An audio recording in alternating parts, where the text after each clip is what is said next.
welcome back to the Irish Mags Show. My name is Paul. I will be your host for today. Before we begin, I need to break some bad news for everyone listening and watching. We are unfortunately without Crisho this week. We decided that it was time to send him away for a little week-long spa break after his extensive Miggy rant last week. We felt he could do with a bit of relax and a calm down. We didn't tell him that the spa break is over in Paraguay, so when he lands there, we're not sure what's going to happen. If he goes on another rant, it is what it is. But we'll fill you all in next week on how that has transpired, and hopefully Crisho's having a nice time. I am, however, delighted to say that I am joined not only by our chief community correspondent, Mr. Alan Williamson. Say hello, Alan. How's it going, lads? How are we? We also have another member of our esteemed Irish Mags community, who is also the man behind the shenanigans of the Irish Mags TikTok account. And that is, of course, making his Irish Mags show debut, Mr. Cathal Keenan. And Cathal, say hello, Cathal, of course. Welcome. Cheers, lads. Thanks for having me on. Love the TikToks. I don't love the beef, but Alan loves the beef on the TikToks. He takes care of that for me because it'll be unprofessional if I respond to comments on that. Well, from what I've seen, and I'm not going to lie, lads, here's a confession from Paul this week. I installed TikTok on my phone just to follow the Irish Mags. That's the commitment we want. I'm far too old to understand what's going on. It's absolute chaos when I look at the app, so I just don't. I wait for Cathal to send a message that he's put up a TikTok, and then I go in and have a look. I give it a like, and that's probably as much as I should go because I'll get lost in the depths of TikTok and the internet. So, Cathal, we'll be coming back. We'll be coming back to talk a bit more about TikTok later, and you can help me on my journey to living in 2024. Right, lads. A lot can happen in a week. We have a lot of content to get through, so we're going to dive straight into it. We do have to look back on that defeat to Arsenal, where positively we saw a really good gang of the Irish Mags grace the away end in London, including our own Alan here, who had a great time in London and has made it back safe and sound, which is always a bonus, considering it was a very late kickoff. And then, of course, we're going to move over to FA Cup matters, where I suppose, lads, we had what can only be described as a challenging game away to Blackburn, followed by a very nervy penalty shootout, which we're definitely not used to. And not to mention, followed by another ridiculously unlucky, but also characteristic difficult draw in the quarter-final.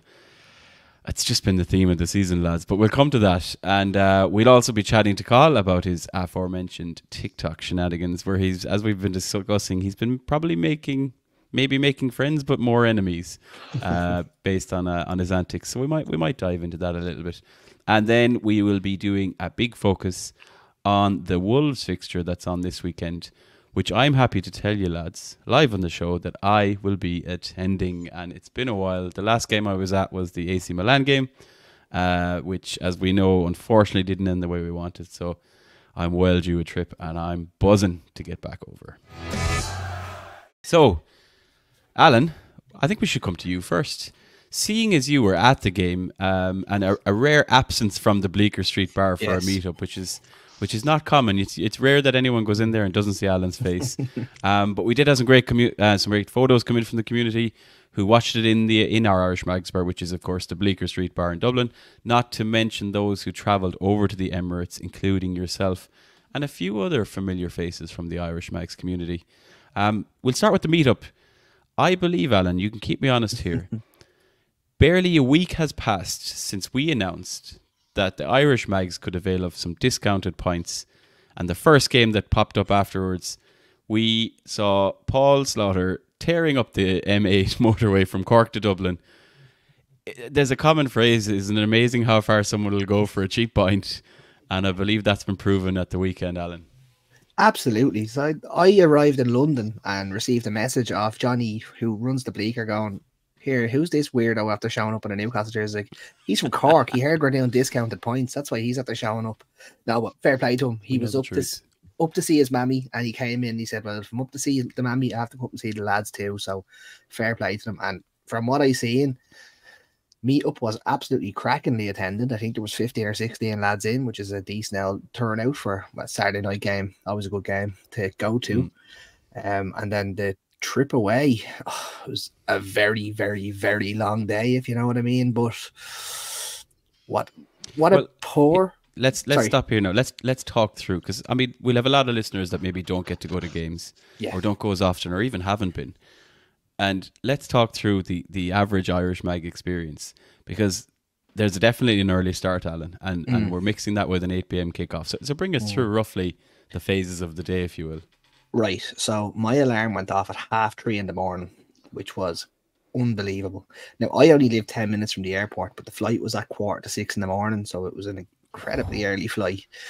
So, but come here, you feel bad for me. I had to wake the missus up to bring me to the airport. So yeah, hero. The absolute hero. So thank you very much, Emma. Love you. So that's how it started off. Pints started to be drank at 4:30, shall we say, in the morning. Then arrived into Drink London. responsibly, folks. Drink responsibly. Yeah. We always So say it. in Dublin Airport was myself, Tevin, and Daniel Sanderson. Arrived into Dublin Airport and we started drinking, and we were all very sensible. We all had breakfast of a sandwich. That was lovely. And expensive, I'm sure. Yeah, absolute rip-off.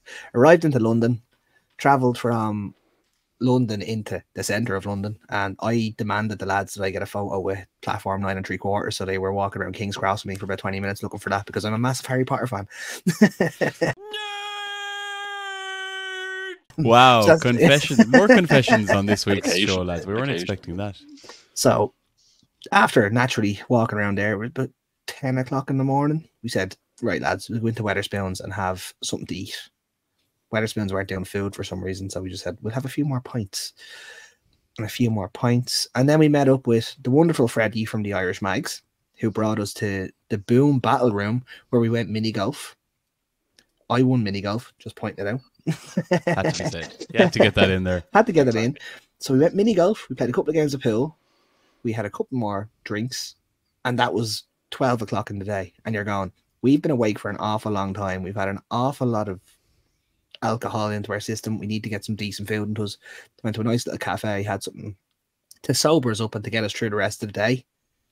We then got whisked off to Hanwell Town FC, where we were the VIP guests of the evening, where the idea was we were nearly going to be whisked onto the pitch at halftime, but to be honest, the rain in London, even when we were landing into London, the rain was mental. But there was so much rain. There was talk of the Arsenal game being moved to the following day. But now that didn't happen. Thankfully, yes, that was a rumour whisking around. So we were a bit worried.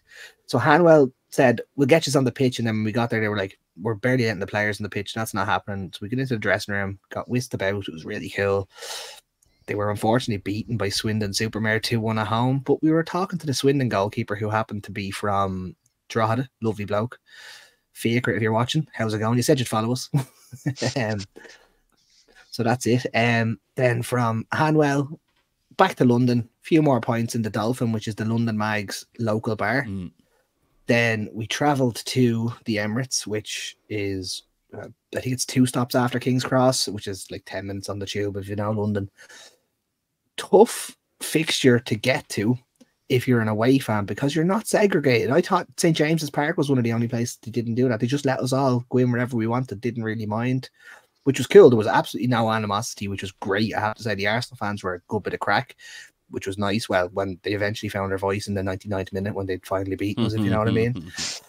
But yeah, all in all, atmosphere in the stadium, bar Newcastle fans, it was a library. The chants rocking around were 4-0 up and it's quiet as you know what, but the only chants you could hear for the whole game were Newcastle chants. There was a drum whisked out at halftime and they tried to get their new Kai Havertz song, which sounds very, very, very similar to our Joe Linton song, because it is our Joe Linton song. So we were just robbing it every time they tried to get a chant going, and just ended up being a Newcastle chant. Away end was insane. It was the best atmosphere I'd ever been at. A couple people said it wasn't great. I just happened to be around a load of lunatics, so I had a great time.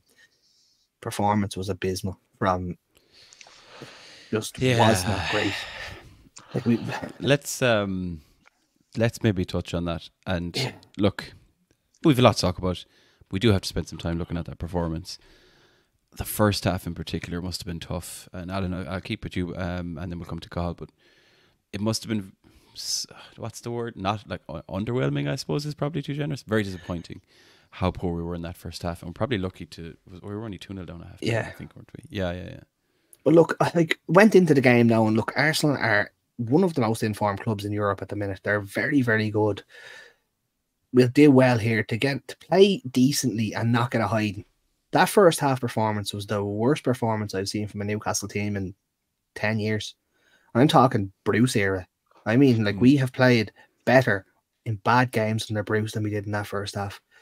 Well, we didn't lay a glove on them, and it was embarrassing. It looked like we came out, we're going to be beaten. Let's just get out of here as quick as we can. It was no effort whatsoever.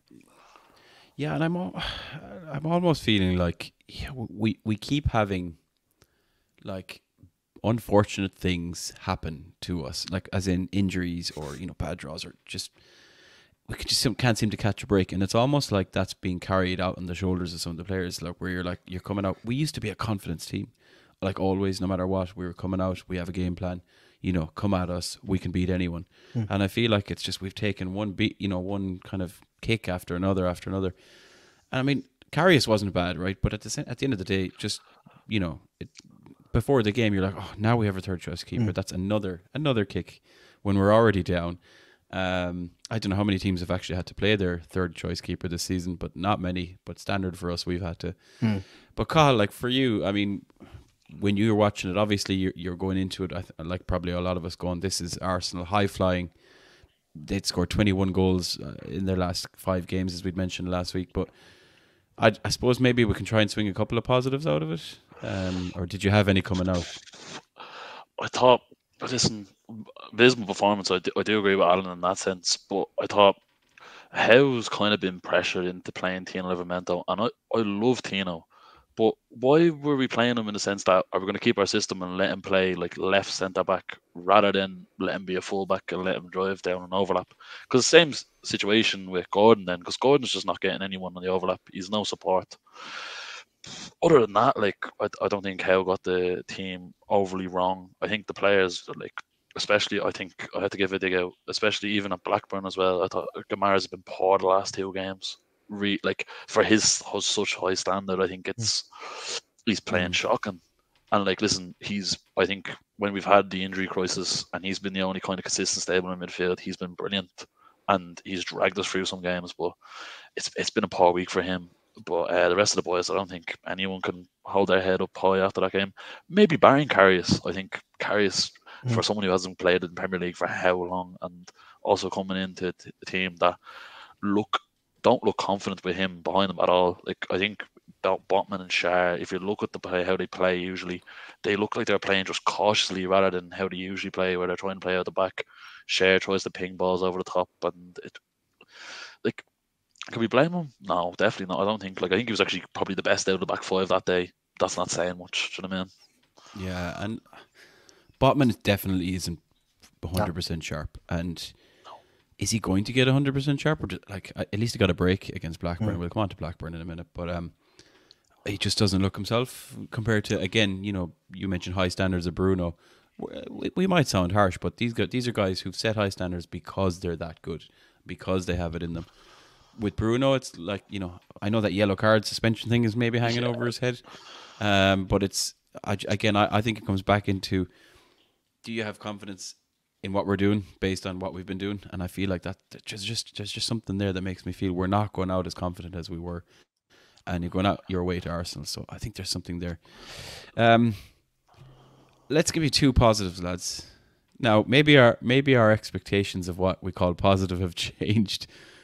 We're quite happy that Isak came through without getting injured in a game. He didn't. I think he played. Was it 70 maybe minutes? Thereabouts, yeah. I'm not. So we walk away smiling that a player's played 70 minutes, but that's ultimately where we are as a fan base, realistically, right? And Cahill, I'll come to you on this one. It was very, very, very assuring, and it just felt good that Joe Willock came onto the field against his old club, and he did look sharp. He looked hungry. He's something that we've been missing, that big kind of explosion of energy and just variety in the midfield, and obviously then getting on the score sheet. have to be. It's we have great to be for happy Joe. with that. It's great for Joe for him to come in and get a goal. Like, because to be honest with you, I remember when he came back from his first injury to start the season, and he just looked like he was afraid to, do you know what I mean, make those long-winded runs that he usually makes and cause the problems for defenders. I think he said this time, let me do the long rehab, let me do the long strides on the training pitch, and let me just make sure I'm 100% back. And we're seeing that when he started against Blackburn, but it's I don't know. Like, I just don't. Fully fit Joe Willock is great, but whether we're going to see that consistently when he's back starting every game, I don't know. I love Joe Willock. Listen, was it even when he had his loan move start of us in the Bruce era, it was great to watch because he was just a bit of light, sunlight in the dark times. But and Eddie Howe's made him a superb footballer, and I can't take anything away from him. Technically, he's very good. Just whether he's going to be whether he's going to be in the starting lineup this time next season, I don't know about it. I really don't. I'd love to see him there, but I don't see it happening. Yeah, I mean, I think he needs a run of games. Yeah, and I feel like it's a while since we've seen that because, like, Eddie Howe is definitely a fan. He started him plenty of times. He's always worked well with Joe Linton, but like that, a niggle here and there, an injury here and there, no more than Isaac. I mean, Callum Wilson, we're used to it, I suppose, at this stage, right? And, it is what it is. But if we could get Joe Willock playing the way I think about it, lads, is Anthony Gordon. You can see like he's been unbelievable in so many games, but has had back-to-back games now out of necessity. But like he's fit, he doesn't get injured. He gets that consistency. He knows he's going to play. He doesn't have to worry about that. He gets to go and be himself and play his game. You'd love to see that for someone like Willock to get 5-6 games in a row, and then we see is he truly going to be part of our midfield going forward? And we need him. We need him, right? You know, Longstaff, Miley, local lads, we love them to bits. But again, they need to not start every game. They need to work on things. They need competition. They need someone like Willock to push them to be better. So, look, it was a bad game. It was a bad performance against a very, very good team. It's not the first time. And we were given an opportunity, I suppose, 3 days later, really, to bounce back, let's call it, right? And that brings us over to the FA Cup. Right, where to start with this? We look back. It's a performance against a mid-table championship side. For me, I don't think Blackburn I follow a bit of championship. You look at their squad. I always feel they've underachieved in the championship, and they've a lot of chopping and changing in managers, and they get a good player for a little while and then they're gone again. But equally, you know, we'd be expecting to go out and beat Blackburn. It is away from home, granted. And then we get the squad, we get the first 11. They looked a lot better. It was a strong 11, I would say, that we put out. It wasn't a great performance. Now, the way I looked at that game, it was definitely a game of goalkeepers who kept both of their sides in the game. But look, ultimately, I guess, Alan, I'll come to you. Did something not work? Blackburn were well up for this game, and as they would be at home, FA Cup, catch a team who aren't in the best of form. Do you think that they had that extra oomph in them, or would you say, Alan? Would you say we just weren't great? It was a bit of both. Look, Blackburn played very, very deep. They defended deep. They played on the edge of their box. Their keeper, Piers, had a great game, or Pears, whatever his name is. They just seemed to not be very adventurous going forward until the goals kind of went in against us. We were poor. Like, there's no ifs, ands, or buts about it. We were not great. But it's the same thing happening every single time. A team that defends deep against us, we can't break it down. But there's just something lacking. That no plan B springs to mind. It's been said a few times that we don't have a plan B, and it got a bit evident in the game where you're kind of going, like, if we just can't manically press them into oblivion. But the only other thing I can say about that game was the whole thing of intensity is our identity. I didn't see the identity on Tuesday night against Blackburn. We were not intense enough, if you want to be saying that intensity is our identity. But there's something not clicking at the minute. Can't exactly put my finger on it, but there's something not right now.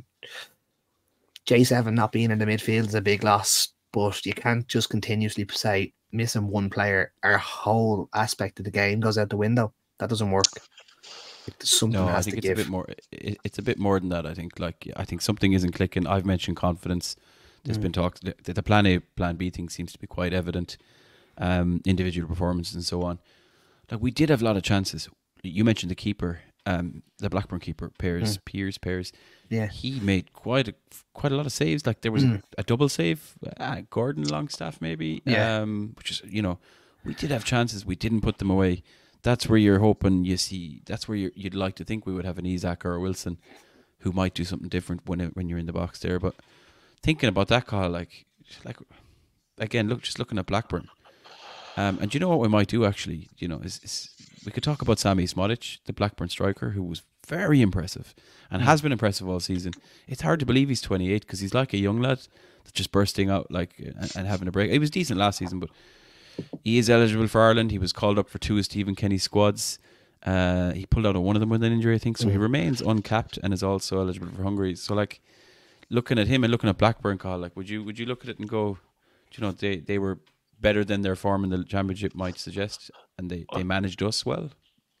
I do think, though, when you're going to a team that's kind of a league below or even 2 leagues below and they're at home, they're always going to have a bit more of like, okay, we need to show up here because chance to go to the next round of the FA Cup.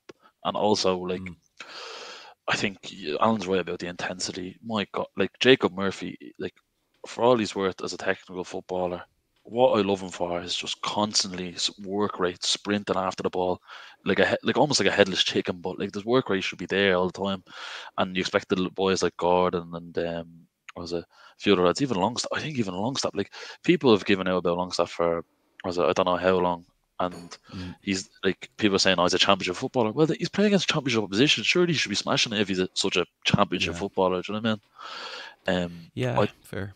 I thought it was weird that, like, I know we need to give Miley a break, but I thought this would have been a game that Miley would have thrived in easily. But then again, like, who knows? It's Eddie Howe's team. It was a strong enough team. Should have been beating Blackburn. If we're in full form, like, confident, I think we beat that team 2 or 3-0. But it's just the season we're having. We're not in full flow.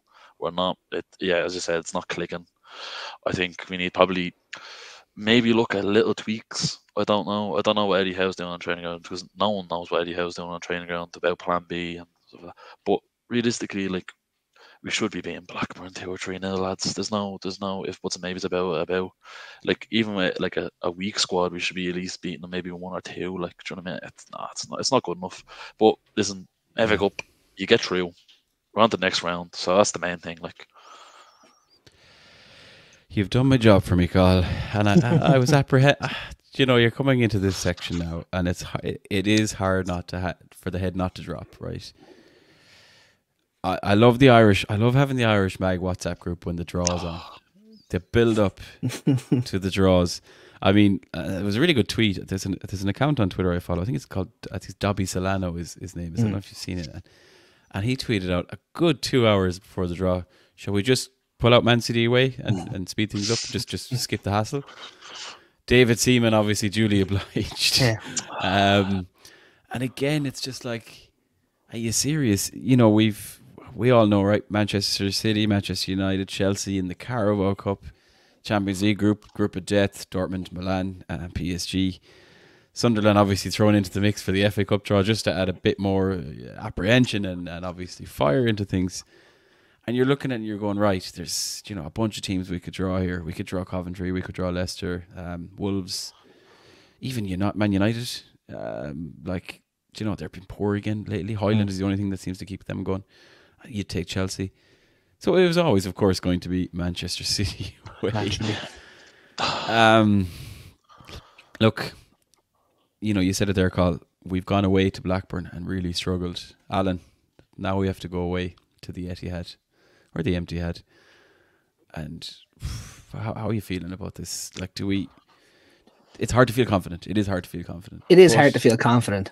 But yeah, come here. We went there in 2014 when we had absolutely no players, and I think Sammy Abiobi got the winner. I think was it last time we played a cup game there. Aarons was it? Oh, sorry, Aarons, Rolando maybe? Aarons. Yes. Rolando Aarons got the winner, and that was when we all thought he was going to be the next Pele. But come here, I think that the winner of the FA Cup, their name has been on it since the very start of the season. So it doesn't matter who you get. And like lads going, oh, we could have got this, we could have got that. Who did we think we were going to get in the semi-final or the final? Did we think a Coventry or a Leicester were going to be waiting for us? No, lads, if you're going to win a cup, you have to beat the best. And we are going to go to the Etihad and we're going to win. Telling you, we're winning the FA Cup this year. I'm so glad Trisha's not here. It would be game, set, match. No, look, your point is valid, Alan. Of course, you do have to beat the best. But I think where we are right now at this stage in our season, you'd love to have to beat the best a little bit later in the final, because we need to build up some form and get some rhythm. And now, I mean, that game's what, the 16th of March, I think it is? Because the Palace game had to be moved, which thankfully is away and doesn't mess around with a lot of our, Irish mags that are travelling, hopefully, unless someone's going to the away game. But it's a very tough fixture. Haaland is obviously, I mean, look, it was against Luton, but he's found some form. De Bruyne has, almost as many assists as anyone this season, having been out for 3 months or whatever it was. It's a tough time to come up against Man City, and we will do a big preview in a few weeks, but it's hard not to feel like we're a little bit cursed. And it's guaranteed. If we do win, Carl, it's guaranteed to be Liverpool in the next round in Anfield. I was going to say, I just found it interesting. Like, I know, like, we've had hard draws and stuff like that. I think the FA Cup, we've been a bit more blessed with, like, two. Like, at the end of the day, we got I think it was two championship sides. Do you know what I mean? And like, was it? And who else was there? Oh, I'm drawing a blank who else we had. But like, I think the last home cup game we've had this season was City at home in the Carabao Cup third round, I believe. Long time ago. Long time. And especially City at home. Then we went United away, and don't even remind me about Chelsea. But like, it's just we're not getting over the cream when it comes to the draws. Now maybe. Yeah, and when you mentioned Chelsea, sorry, Carl, you mentioned Chelsea, another penalty shootout, and obviously now we're a little bit haunted. We'll spend a quick couple of seconds on the penalty shootout, lads. We've obviously stepped up. Fabian Schär has 2 big, giant brass balls going around in his shorts. Yes. To go up to that in that first penalty. At least the one bit of luck we did get was we were playing into our fans' end, which was wonderful, right? Yeah. So that helps. And obviously then Blackburn missed the first penalty. Harvey Barnes took a pretty poor penalty, would you say? Like, very within range of a keeper, that guess is the right way. Good height for a keeper to save it. Yeah. Savable, definitely. Yeah. And then obviously, look, all of the rest of them pretty much. Look, Harvey Barnes misses. The rest of them start to score, and then you're like, is it just that feeling again? It's like, here we go again. Thankfully, though, our lads did take a lot of good penalties. Maybe we've been practicing after that Chelsea game, and unfortunately for the Blackburn captain, a good save from Dubravka, who's back in the squad and had a really good game, which is at least one thing that's promising, because Nick Pope is still a while away, I believe. Actually, Carl, while you're here, I know you have a finger on the pulse. Do you know much about Nick Pope in terms of his return? There was talks of April. Is it rolling back? So the idea on it is apparently he's going to be, I think it's apparently rumours saying last 10 games of the Premier League, and maybe was it the semi-final, the final of the FA Cup. Now that it's very, I don't know. Alan is the expert on shoulder injuries anyway. He was saying that he's not going to come back the same anyway. But I'd argue, to be fair, I'd still take Pope with one shoulder over Karius. So I think it would be all right in that sense. But no, I think Dubravka is a much more capable replacement. A lot of people were giving him stick when he first came in. I was like, lads, let's just relax. He's a backup keeper at the end of the day. He wasn't going to be setting the world alight with maybe his distribution or his shot stopping ability. But at the end of the day, like, I was at Man City at home, and I have to say, if you want to talk about cojones, I watched Martin Dubravka pass the ball, I think, 5 yards across his own goal to one of our centre halves. So listen, like, it's not a bad replacement to have. So I think Pope, we might be lucky to get. I think I'd probably say last 5 games of the season. I wouldn't be optimistic about 10 anyway. Last 5, and then maybe maybe an FA Cup final, maybe an FA Cup semi-final. We don't know. We have to. There's that positivity that would not be here if Grisha was here. In fairness to Chris, in fairness, like he does make for good content on the old TikTok. So we leave him go on this. He does. We love you, Chris Show, and we miss you. We can't wait for you to come back, especially because we're going to miss a bad take this week. And I'm not a happy man when I don't have the bad take of the week. So he's gonna have to give us a big one next week. Double it up. Oh, double it up indeed. All right, let's move on. We'll move away from that. It's good to get the win. It's good to progress. Look, lads. Bottom line, a couple of games, win 2 games in the league, and we'll come to the Wolves in a little bit. But win a couple of games in the league. Man United starting to drop points. Beat Wolves, who are really close to us. West Ham are very much up and down. Suddenly, a little bit of a run, and we're well within Europe. We're still in the quarterfinal of the FA Cup, and we're getting some players back. Not just back, but get players back to fitness, back to sharpness. And that's all we can do, really, for the time being. Now, let's brighten things up. I would like to talk about something that, in general, I don't understand. And again, in a week of confessions, Alan, TikTok has long been a mystery to me, Carl. I mean, look, I'm a Bebo man. That's probably where my social media history lies. So, Carl, for those of you that don't know, Carl has been running our Irish Mag's TikTok account. And as I mentioned, that's what inspired me to even download TikTok. But it's like going into a nightclub that's mad and you've never been there before. You're kind of a bit like, oh, just that brief moment. That's how I feel when I go on TikTok. I sound so old and boring here, lads. Wait till you meet me in over in Newcastle this weekend. I promise you I'm not boring on the night out. Carl, since we've given you the reins of the Irish Mag's TikTok account, more than one occasion you've sort of ran amok and rattled a few cages and feathers. And in general, you've probably been living rent-free in a few people's heads. But that's what TikTok's all about. I'd love to pick your brain, of course, like on how the account has been running in terms of interactions, and I think you have some numbers for us you can share, and then we might talk about a couple of highlights as well, if you don't mind. I'd like to so we have, listen, I think it was a slow start. I think we had the first 2 months, and I think at that stage, after the first 2 months, we were on about, I want to say, what was it? I think it was on about 1,000 likes to the page, which is quite, it's decent, and I think we're about 15k plus in views. Now, we had one great video. A lot of Newcastle fans will remember Hatton Ben Arfa, and they always have a fun place in everyone's heart, even though he played well for about maybe 1 or 2 seasons, and left to back to France with a belly after that. But sure, we don't. We did a nice little post there, and I think a compilation of all his goals at Newcastle, I think, got about 12,000 views, I want to say, on one video with about 900 likes. So it was a very good video. And then after that, the views started to spike up. I think as of 3 months in, we're over 40k views, and also I think we're about 2,000 likes as well. Which, considering after the first 2 months we only had about 1,000 likes and about 15k views, I think it's rocketed a bit. We're starting to average, I think, about 1.3k views a video plus 70 likes a video, which, in all seriousness, like, we only have 85 followers.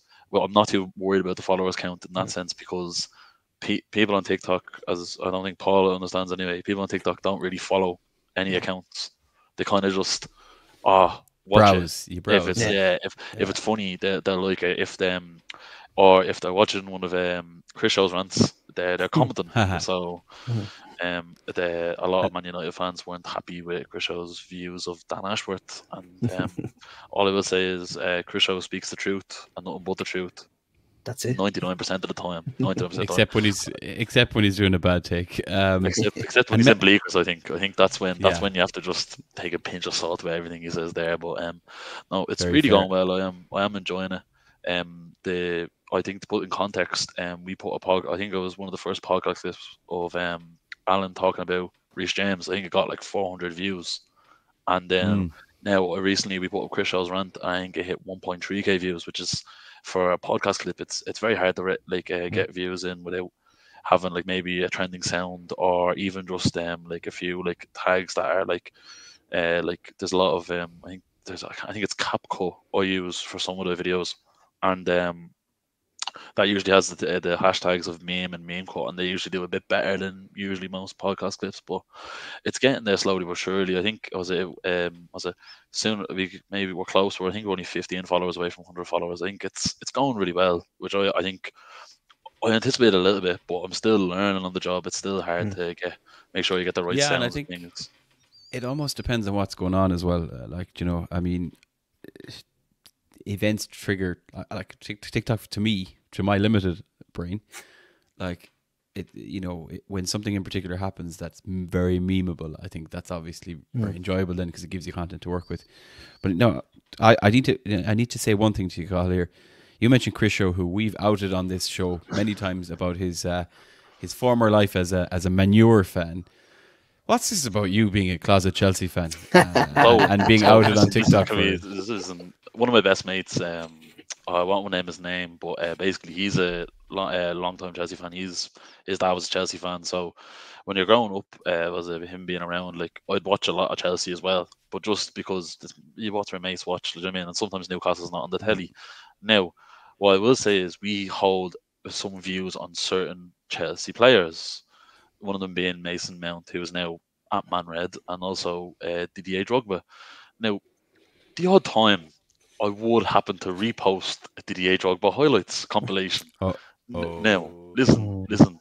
When I say this, Drogba's one of the probably top 3 strikers for me. Like, was it like just in terms of watching, not in terms of like. Right, I'm not going to get battered here for saying Drogba's top 3 Premier League strikers of all time. That's mental. But I do enjoy watching Drogba, and I've also kind of vigorously backed Mason Mount when he was at Chelsea. Now, that's because I'd argue that if you ask anyone what they think of Mason Mount as a football player, you'll understand what level of ball knowledge you're dealing with. Because people generally think that Mason Mount's kind of a waste of space on a football pitch, which in general this season he kind of has been. But then he's also playing for Man Red, so who doesn't waste of space? Look shocking? Yeah, waste of space anyway. Like, do you know what I mean? The midfield's shocking as it is. Like McTominay starting. Like, I think you have to give it time. But yeah, no, closeted Chelsea fan. I'm as much of a Chelsea fan as Chris Howe was a Man Red fan. I'll leave it at that then. Yeah, I must say I did enjoy the banter. Now, when to be fair, you owned it, and you said this is me after being called out as a Chelsea fan. But that's what happened. That's what happened on the TikTok. He was my mate that got a bit of a hound on himself after he accused me on my own page of being a closet Chelsea fan with no warning as well. All I just seeing comment section flying off. Speaking of getting hounded and having the comment section flying off, we have a TikTok troll, but his name is Alan Williamson. Love a row. He's definitely more advanced than me, but he's also been making some frenemies on TikTok. Alan, do you want to discuss? Do you have any apologies to make, or are you not sorry whatsoever? As Conor McGregor said, I apologise to absolutely no one. No, absolutely. If people are going to start slagging Newcastle on a Newcastle page that I happen to be involved in, I'm going to start ripping back. And to be fair, Cahill backed me up when there was a certain Liverpool fan saying podcast licenses needed. Pipe down. He was ruined. We ruined him in the comment section. It was great fun. I'm calling all my mates in to join me in and everything. Now, none of them Newcastle fans, but they're still joining in on the abuse, so it's great crack. So yeah, anyone who starts slagging Newcastle in our comment section, prepare to be absolutely annihilated by all of us just winding you up. It's great. He's very intimidating, Carl, isn't he? Oh, stop! I think keyboard warrior. For a lot of Man Red fans and Liverpool fans, I do think that you just try and force a rivalry, man. But yet there's a lot of them just commenting on the page and lads, come on now, don't be silly, just behave yourselves. It's all fun and games. Now, what I will say, the fella with the who made the podcast license comments, your profile picture is Darwin Núñez. Behave yourself, please. Yeah, we don't. I mean, you have to be careful because Darwin did go and score 2 goals against us. But we don't talk about that. Yeah, we don't talk about that. Fair enough. Look, Carl, fair play. Top work on TikTok. It's great fun. And let's actually just shout it out. Is it Irish Mags NUFC on TikTok? Yeah, it's Irish Mags NUFC on TikTok. It's excellent. It's growing. It's growing slowly but surely. We will get there. If you're not there, you're missing out. Excellent. Thank you very much, Cathal. Now, chaps, let us move on to what is hopefully another positive, an even more positive weekend ahead of ourselves, which is going to be a home game, which feels good after 2 away games. I'm also happy to say that I'm going to the game, and I'm buzzing for it. Delighted to get a ticket. I think I'm in the Lees end, fairly close to the pitch side, to the left of one of the goals. It's basically, the way I see it, and this is me wishful thinking, when I was at the Spurs game, that whole 6-1, 5-0 after 20 minutes, all the goals, like I was in the Milburn, kind of on the right-hand side, all the goals in the first half were scored down in the Lees end. Isaac celebrating, all that. I was like, I'd love to be down there. So that's roughly where I'm going to be. Oh, I really hope there's some goals to celebrate down that end. There will. There will be indeed. So we'll do a little preview of it. And actually, I must say, I also peeked behind the curtain. Before we started recording tonight, I joined I joined Dave from the Talking Wolves podcast to do a little preview on behalf of the Irish Mags. So feel free to check that out as well. It's Talking Wolves over on YouTube. And thanks to the lads for having us on there. We need to talk about Wolves ourselves. Earlier in the season, Alan, it was 2-2. Yes. I remember it being like, Wolves have surprised a lot of people. They started the season quite poorly. New manager Gary O'Neill did some good stuff at Bournemouth, was unlucky not to get that job. That's probably paid off for Bournemouth because the Areola thing is actually going quite well.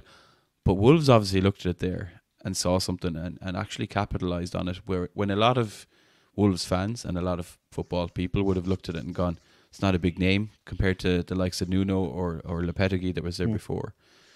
They're playing some really good football, and I distinctly remember when they played us in that 2-2. Pedro Neto, who's obviously back from injury because he picked up an injury in that game, I think. Yep, is back and is always a danger man. I remember Ryan Aït-Nouri was their left back, and I mentioned this on the Talking Wolves pod. He was quite explosive on that left hand side in a world where we've got a right back who likes to wander and likes to push up the field. I suppose, Alan, we'll come to you. Thoughts on our chances against Wolves? We're back at home. Do you have concerns, or do you think this is it? This is where we get back to a good, confident win? In me head, Grant, it's Wolves at home. We should beat them. But we've been saying that for the last 3 or 4 home games where it just hasn't worked out. And Wolves have a very, very good squad. They have a very, very good squad. Gary O'Neill has them playing unbelievable football. And I was praying that Neto's hamstring kept him out for a couple more games. Because if you actually remember the game when against us when it was 2-2, he pulled his hamstring just as he was about to put the ball in the back of the net, which was a lifesaver for us because we were dead in our feet when he was running through on goal there. So we were blessed. And I hate saying stuff like this. We should do this, we should do the other, but we should have enough to at least put out a good performance. Last couple of home games, they haven't been great performances. Like I was at the Luton game and we were shocking for most of that game. Like we just constantly being caught out by silly balls over the top and stuff like that, and just not being good enough. We need a performance at home. We based ourselves off of being nearly unbeatable at home and very hard to beat away. And now we just look like we're soft all over, which doesn't bode well. Praying Eddie gets it right. Will he get it right? Who knows? But with Isaac getting 120 odd minutes into his legs over the last couple of games, Willock getting a couple of minutes into his legs, it'll mean there's options available where we don't have to rely on the same 11 players constantly. I do think we'll get something out of it, though. I do think we will. Good, and I'll come to you for prediction in a minute. Like Cathal, Alan mentioned Isaac there and mentioned options. And like, I mean, the back four generally picks itself. Let's not bother getting into a Byrne versus Livramento debate. I mean, like at this point, you know, it's Eddie Howe's decision. Let's let that be that. I'm more interested in kind of our front three and the centre midfielders in terms of options. You know, I suppose, Cathal, what would you think, or what would you, if you were given, you've already been given the reins of TikTok and driven things insane over there, but I was giving you the reins of Newcastle. What would you be looking at in terms of that front three and, of course, that midfield?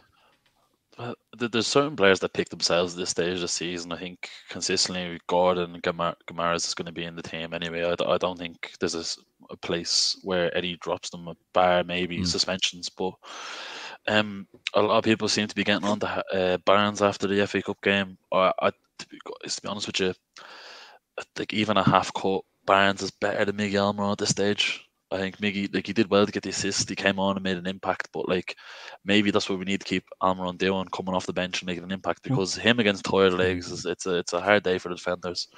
I'd probably ideally go Gordon, Isak, and I know we had a bit of a shocker during the week, but I think we stick with Murphy, because Murphy generally thrives off the fans as well. And if it doesn't work, we always have the luxury of actually bringing on Barnes or maybe even Willock on the wing, because why not? Do you know what I mean? Willock has enough pace to be playing there. Midfield wise, I think Miley comes straight back in the team. I think it was good tactically from Eddie Howe to bring Miley off for Anderson, because he did slot his penalty quite well, I thought. I think Miley, Gamara's, and I think he starts Willock again. I think Willock probably picks himself for this game. And then we have no Longstaff. No Longstaff for me, and listen, Longstaff. In fairness, if you look at it's one of them situations. If you look at percentages of games we win without Longstaff, it's very low. But he needs competition. He needs a bit of time on the bench, and also I'd argue when he comes onto the pitch, he's a bit more. You have a bit more space coming on the last half an hour. Do you know what I mean? You probably working a few more passes, and the end to play with him and Trippier. Hopefully works out. I think we need 3 points, whether it's a good performance or not. 3 points is essential, because this Wolves side, we've seen when we're at Molyneux what they can do to us. They're very good. They're very decent. They're very good, well drilled side. Gary O'Neill's done a splendid job. I don't know how he didn't keep the Bournemouth job, but then again, swings and roundabouts, it looks like it's worked out well for Bournemouth anyway. So I think we just need to just get decent performance, get 3 points, get out of there. Need momentum. Yeah, I agree. Yeah. And the one other thing I'll say, lads, is I think we're due an Isak performance. And when I say that, this is where Isak, for me, when he plays great, he usually scores twice. Do you know what I mean? It's I feel like if I'm a Wolves fan and if I looked into things different, that's what I'd be worried about, because I feel like we're due an Isak performance. And I'd love to, again, being there, of course, selfishly, I'd love to see it, but it'd be great for him just to get that confidence back on board, not to worry about injuries, so he can focus on knowing how good he is, because he is that good. And lads, I want to ask you one other thing before we do predictions. Dave over on Talking Wolves asked me a question that I want to pose to you, lads, which is, if we don't win this game, and in fact, he actually asked me, would I take a point if he offered it to me, and I said no. Right, but the question was, if we don't win this game, or in fact if we lose this game, do you think there's a clock ticking on Eddie Howe? I mean, we're all firm believers in it, but if we just think about big picture here, do you think losing at home to Wolves would actually change the mentality potentially of the likes of Darren Eales or Stavely or the board? No, both shaking heads, Alan. No, we don't. When Amanda took over the club, she said Eddie Howe is here for a long time. They want him to be a Sir Alex Ferguson-esque type of manager. There's no way we're going to turn into a Chelsea where we're just chopping and changing manager season after season, praying it gets right. I think Eddie has minimum credit in the bank up until January of next season. Don't get me wrong. If by January of next season we are 8th, 9th, 10th, after he goes out and spends a decent amount of money in the summer, that's when we can start going, okay, maybe it's time for a change. But at the minute, I think he has enough credit in the bank that listen, this season was a bit of not a novelty, but a bit of an anomaly with the amount of injuries that we've had. We've lost over 1,000 days through injury alone this season. Jeez. No other team has over 800 days. Brentford are 800, but that was all because of Tony's ban. So that's what you're dealing with. We are statistically the most unlucky team in the Premier League for injuries. So Eddie Howe has absolutely no chance of being sacked because of this season. Fair. So, Carl, in agreement? This is the thing as well. A lot of people want to say, he's out bottom of the group in Champions League, and you got knocked out of the Carabao Cup with Chelsea. Lads, at the end of the day, I think like, listen, go back in time if you had time machines. If Eddie Howe gets through that group, I don't think there's any discussions about his job being mentioned. It's because we're knocked out of the Champions League the first time back in 20 years and all, and they're saying, oh, get him gone. Like, what was he doing? There's Newcastle fans out there that are saying get rid of Eddie Howe and bring in the likes of was it Nagelsmann's being linked. A lot of other managers have been linked to the job. Being honest, he has credit, as Alan says, credit till about January next year. I'd even stretch it. I think he's allowed to have he's allowed to have a bad few games next year, because there will be bad games. It's never going to be all sunshine and rainbows. Just because we had a magnificent season last season, we came fourth, and all of a sudden everyone's thinking, oh, we should be doing this, we should be doing that. If we look back in time, if we look at this time, was it 2 years ago? And we're the quarterfinals of the FA Cup, lads. I can't remember last time we were in quarterfinals of the FA Cup. That's now, that might be showing how young or old I am, but genuinely I can't remember last time we were in. I was going to say you are what we'd probably consider one of the younger statesmen of the Irish flags, but you're it has been a long time, to be fair. Right, really quickly, prediction, Alan. 2-1 Newcastle.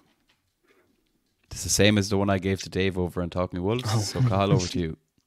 I'm going to go 1-0. Hopefully, Dubravka and Trippier clean sheet for the fantasy. Thank you very much. Oh, your priorities are good. Lads, love it. stop. Fingers crossed we get the win. As we said, we firmly believe the clock is not ticking for Eddie Howe, and it looks like the board and the owners do as well. Right, lads. I think we're just approaching the end of the show. But I think we've gained a few minutes in the absence of Crisho's bad take. So I think we should fill that gap, if you don't mind, with a little quiz and a little bit of what I like to call the Irish Magstermind quiz.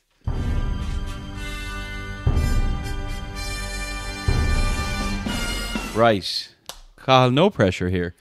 But Alan is undefeated in the Irish Magstermind so far. But there's a theme of this quiz that, we just touched on it there, that Cathal is one of the younger statesmen of the Irish Mags. And this quiz is very much in line with that. We, this season, saw Mr. Lewis Miley become our youngest ever Premier League goal scorer. So, given that theme, and because we have young Cathal here, I want you lads to see, can you get the top 10, or let's say the other top 10, not including Miley, of our youngest Premier League goal scorers in Premier League history, i.e. 92, 93 onwards. It's a tricky one, but I'll be able to help you along the way if you get stuck. But basically, lads, you can throw some names at me. There's a lot of players that you should know, and a couple of wild cards in here as well. And we're really going to test your Newcastle knowledge. Cathal, on your Irish Mags debut. And we'll let you go first, Cathal, to make life easy for you. Give me a name of someone you think is in the top 10 of our youngest Premier League goal scorers list. This is now. There's a few names that come to mind about this now. You should only give me one, because Alan's going to go after you. No, I know. And what was it? I think we'll get rolling with a little Rolando Aarons.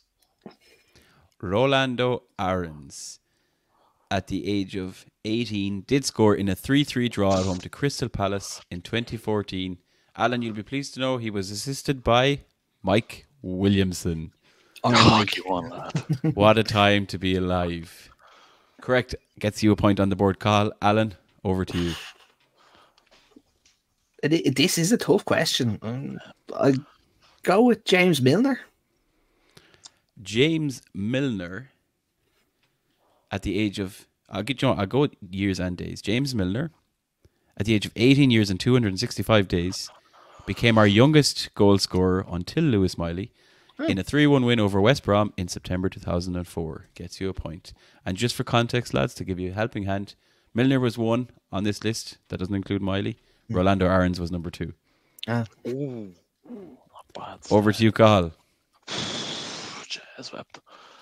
The next guess was James Milner, but sure, that's life. Rolling back the years, trying to think of youngsters coming through the squad. Haven't been loads. Yeah, no, that's the problem, isn't it?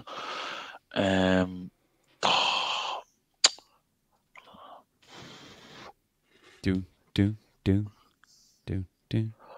Any chance one of them was Jamie Sterry?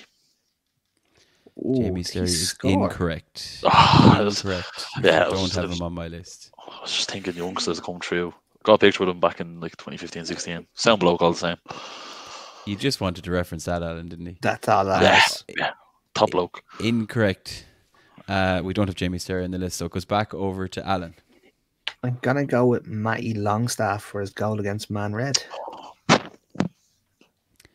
Cathal, you've got a headset on there, and all of your sighs and all of your face palms. I'll have to mute you if this carries on. sorry, my bad. You're grand. Matty Longstaff is on the list. I can tell you he's number 7 at the age of 19 years and 198 days 19. when he scored a 72nd minute winner against Man Red all the way back in 2019. Gets Alan a point. And we're coming back to you, Cathal.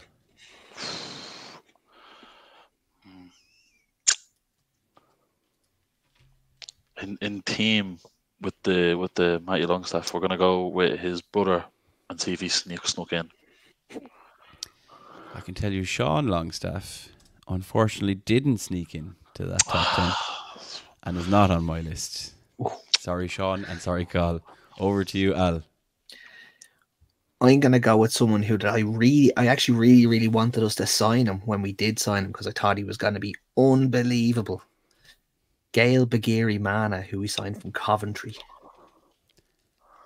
I mean, first of all, the pronunciation, perfect. Very impressed. Gail Bagiri Mana, at 19 years and 42 days, became the 3rd youngest scorer on this list when he scored in a 3-0 home win against Wigan in 2012. Gets you a point. Cathal, work to do. Some amount of it as well. I'm trying to think of so many players and whether they looked like toddlers or if they actually were toddlers as well. This is the thing. And some of them played like toddlers, but that's neither here nor there. So I can tell you that I have one striker on the list. I have a couple of wingers on the list. And interestingly, a couple of defenders on the list. I can also tell you the most recent one of the ones you haven't got yet looks to be 2007, with the oldest being looks to be 2001. Actually, 99. Sorry, I have a 1999 on the list. Now, I don't know if that helps you or not, but just to give you an idea of timelines, the most recent one on this list was 2007 of the ones you have left. That blows me out of the water a little bit when I guess I was going to go for. Trying to think. I'm going to throw you another clue. I have 3 English players on this list. Sorry, we guessed one. I have 2 English players on this list. 2 English players. I'll give you another clue. I have 1 French player on this list. Oh, see, the one French player I thought it was. It's not. It wouldn't be 2007. You said 199. I'm trying to think. Off the top of my head, was one of them Les Ferdinand by any chance? I can tell you it's not Les Ferdinand. He Okay, was fair relatively enough. young when he joined us, to be fair. That's what I mean. But not young enough, I'm afraid. Alan, we'll come back to you. I'm gonna go with someone who came through the ranks, and you said a striker. Was it Andy Carroll? Andy Carroll, I can tell you, was number 13 on this list. Oh, at the age of 20 years and 4 days. So it does not make the top 10. So, Cathal, we'll go back over to you. You said English striker. Well, there's 2 English and it could be a striker. I think he's a little devil. He loves the championship, this fella does. I think Adam Armstrong. Adam Armstrong is a great shout in my opinion, but interestingly, he's actually not on this list. To be fair, I don't think he got enough games. Do you know what I mean? He was loaned out so many times, but it's a good shout. Definitely a good shout. Right. I'm going to open it to the floor so you can just shout whatever you want, and I'll start throwing around some clues again. Shola Amiobi. Ooh. Shola Amiobi is the one I thought you might come in with there, Carl, especially when he gave Andy Carroll. Shola Amiobi is fourth on this list in front of me when he scored in a 3-1 win at home to Coventry in that 2001. Gets Alan a point. Now, I'm going to move through the list. To be fair, you have 5 left, and 2 of them are tricky. I would call them tricky, but I'll help you along the way. So, number 5 on the list that you haven't got yet is French. And he scored at the age of 19 years and 105 days against Fulham in 2005. In what I believe was a free kick. Now, your minds instantly go to Laurent Robert. It's not Laurent Robert. But do you want to have a guess there, Carl? Any time we think of a French player and a free kick, it's always Johan Gaboy for me, but that's not the case at all. It's not Johan Gaboy. Is it someone we signed? I think it was from Le Havre we signed them. Charles Nzogbia. Charles Nzogbia is the correct answer, and impressive knowing that it came from Le Havre as well. Fair play. I was going to move on to say he later joined Wigan, I believe. Yeah. You linked with Liverpool and then ended up at Wigan, and we were like, okay. Mad how things work. Now, this is one for the older listeners, Carl. You might struggle here, I'm afraid. This player here scored at the age of 19 years and 119 days old. He scored an equaliser in our 3-2 win over Tottenham in 2007. This player is a defender. This player made 11 appearances for Newcastle. Oh. He then moved on to the following clubs: Leeds United, Stockport on loan, Stockport permanently, Yeovil, Preston, and Carlisle United. This player has a glorious first name, if I may say so myself. Oh. And this is for the listeners, because I genuinely think Carl might struggle with this, because it might be a little bit before his time. My memory of this player, you want to say blonde hair? Yeah, he had like a blonde mullet. I can't remember his name. Now, some of our listeners are potentially screaming at the radios in their cars or on their phones. Paul Hederman or something like that. Do you know what? I'm gonna take it away from you, lads. Take the pain away. Paul Huntington. Yeah, now nice. 11. Yeah, fair play. That's a little bit out of left field there. Right. Carl, you may or may not get this one. This next one is an English player, largely a winger. He scored at the age of 19 years and 300 days old. Away to Leicester on Boxing Day with the last game. It says Boxing Day because I've pulled this from online. St. Stephen's Day in a 1-1 draw after coming on as a substitute. This player is now a pundit of sorts. TalkSport, perhaps.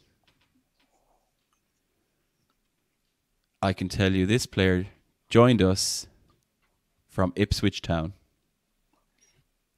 Darren Ambrose. Darren Ambrose is correct, Alan, on fire. All the way back in 2003. I thought he joined from Charlton for some reason. He actually moved on to Charlton. Oh, was it? Sorry. So you're not far wrong. You're not far wrong. Good shout. Now, might be another tough one, Carl. But the clue I feel might inspire Alan. This player, who scored at the age of 19 as well, is number 9 on the list, is Canadian. And again, might predate you, Carl. We've been harshing you with this quiz now, but this was the one that was in 2007. Canadian Newcastle player. Did he score it against Man wasn't many of United? them. He scored his first goal with a long-range strike against Manchester United in a 2-2 home draw on New Year's Day 2007. He was only on a podcast I was watching the other day, and he was talking about the goal. We'll have to get him on. We'll have to get him on. Alan, David put poor Edgar. Carl out of his misery. David Edgar.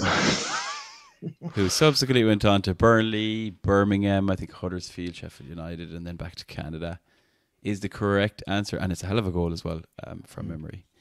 Fair play. And now the last player on the list. This player is a defender. This player, I would say, has probably captained Newcastle United. It has to be Stephen Taylor. He was 12 when he started playing for us, and he scored a few goals. I can tell you categorically it's not Stephen Taylor. All right. This player started his career with Newcastle in 1997 and stayed with Newcastle until 2005. This player has over 100 caps for the country that he's from. This player is a defender. Aaron Hughes. Carl, he's done it again. Yes. I just want to put in the context here, lads. I was not born in the 90s. So, listen, out of all the people on the list, probably should have gotten Matty Longstaff and Shola Anunoby. These boyos here, Alan's like, he's got like Newcastle encyclopedias in the gaff. We need to get the history books out for you, Carl. I know, look, I knew it would be a tricky one for you, but in the theme of the youth of Newcastle, I came across this quiz. I thought, you know what? And I'm going to tell you this now, Carl. You've done better than Krisha would have done based on his past performances. I feel like Krisha would have got Shola Anunoby in fairness. Have it support of you him. never know. He would have thrown in Jeff Hendrick there because it just can't be stopped. Definitely. Yeah, why not? Why not? Yeah. Is Stephen Taylor on that list? So I only have the top 15, I think, in front of me, and I don't have them there. I have Jermaine Genius in at number 11, Steve Watson, and as I mentioned, Andy Carroll. I just grabbed the kind of top half. He shouldn't be far off, but he's not actually in that top. You forget how 10. young Jermaine Genius was actually breaking onto the scene, in fairness. Yeah. I actually also forgot how young Milner was when he moved to us, to be honest. Yeah. I thought he was at Leeds longer before he landed with us. We only had one season with Leeds, I think, before we signed him. Yeah. I just tend to forget that. Yeah. But anyway, on that note, lads, the elders have triumphed, Alan. Is that fair to say? For this It's going to take some man to beat Alan in this show, man. That's ridiculous. Like, well, we've thrown it out there before, Alan, that we might even get Krisho to host a quiz next time, so I can come at you and see. I wouldn't mind that. If I can dethrone the king, and I'll give you a run for your money. That's for sure. But I think, lads, that's a good time, as good a time as any, to bring episode 13 of the Irish Mags show to a close. You can find all our socials in the description below, including the aforementioned TikTok account that you should be obviously following and keep an eye out for. Please smash a like if you are watching the show on YouTube, and of course subscribe to the channel. Always helps us get the Irish Mags message out there further and wider to everybody. If you're enjoying the show as well, give us a 5-star rating over on Spotify. I believe it only works on your mobile for some strange reason. And of course on Apple Podcasts or wherever you are listening. We will be back for much more Irish Magnus, including finding out how Krisho got on his spa break in Paraguay, where we'll hopefully also have him return with a bigger and better bad take of the week. So until then, Howe the lads, Slán go fóill, and of course, see you all next week. And say goodbye, lads. Slán lads. Slán. Slán and goodbye.